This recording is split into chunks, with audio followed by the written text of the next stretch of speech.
Sites help make this. It says capillary endothelial cells, which is just the inner lining of the capillary, and astrocytes, and you don't have to remember these little feet extensions. Both of those together make the blood-brain barrier.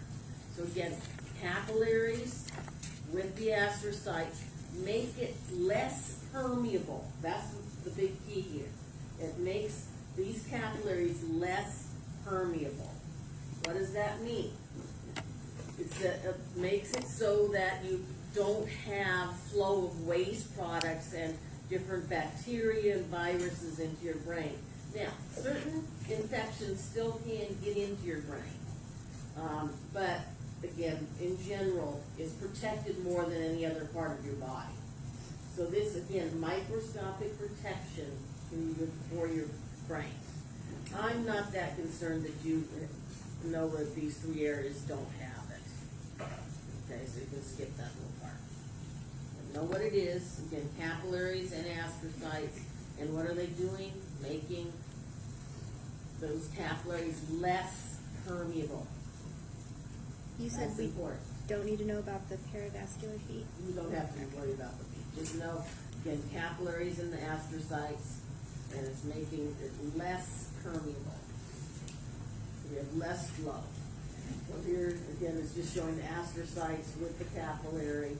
And remember, you guys remember continuous capillaries? Remember we had three kinds of capillaries, and the least permeable that we talked about were called continuous. These are less permeable than them, okay? And again, it's the astrocytes that help make them less permeable. It's the blood-brain barrier. Okay, now we're going to start the real important part of this chapter. Again, it's going to be talking about each of the brain parts. We're going to start with the cerebrum. So just, if I ask you essays on the, last exam, on exam 5, about this, I may say, tell me about the cerebrum, or tell me about the diencephalon, or brainstem. You've got to kind of summarize, where it is, the kind of what's called gross anatomy, the parts of it, like the cerebrum. We're going to talk about different lobes of the cerebrum and what each lobe does. You need to talk about that, and you need to talk about the, details of the functions. So, like if I asked about the diencephalon, what would you first have to do? Tell me where it is, which would be right in the middle of the entire brain, and what were the three parts of the diencephalon?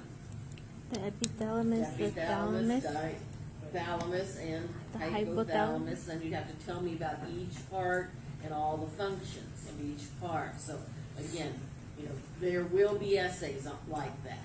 Okay. Besides the fact, there's lots of other kinds of questions on them. Again, we're going to start with the cerebrum. So, first of all, this is the only area of your brain that you have conscious control of things and makes you consciously aware of anything.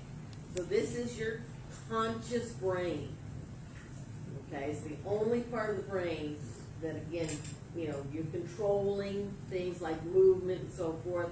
This is where your thought processes are. This is basically where memories are in general. It says cerebrum is located in your conscious thought processes, and it says the origin of all intellectual functions. So this is kind of it. This is you. All the other brain parts are working at a subconscious level to maintain your body and control your body.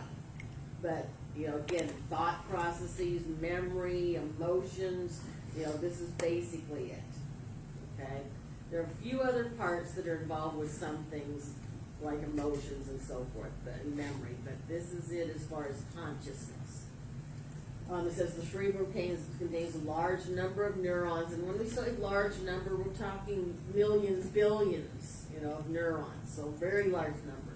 It says that are needed for complex analytical and integrative functions. So kind of working all together, like, when you're, just vision right now, what kinds of things are involved with that integration of everything you see.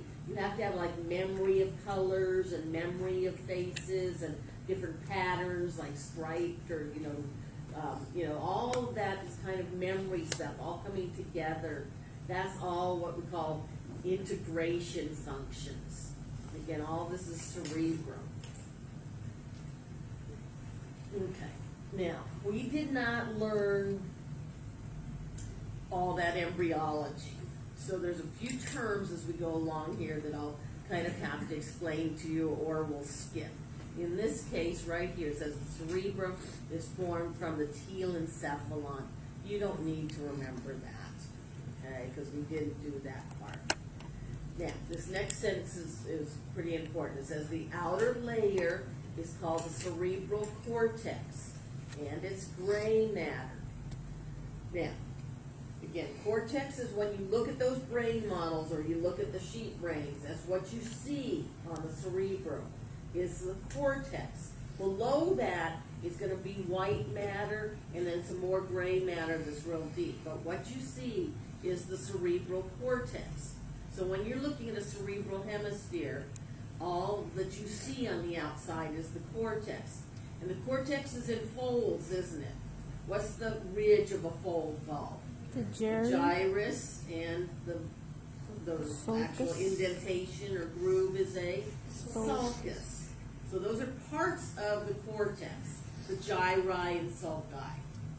Okay? So again, gray matter. What did we mean by gray matter? Cortex is gray matter. Remember, we divided it up in the brain and spinal cord, central nervous system, into white matter and gray matter. White matter was where we have what part of the neuron? The part that has control of what's going on. What's The motors. Dogs, huh? the cell bodies. Oh. The cell bodies of neurons. That's the part that really is it. Okay? The cell body is what keeps the cell alive.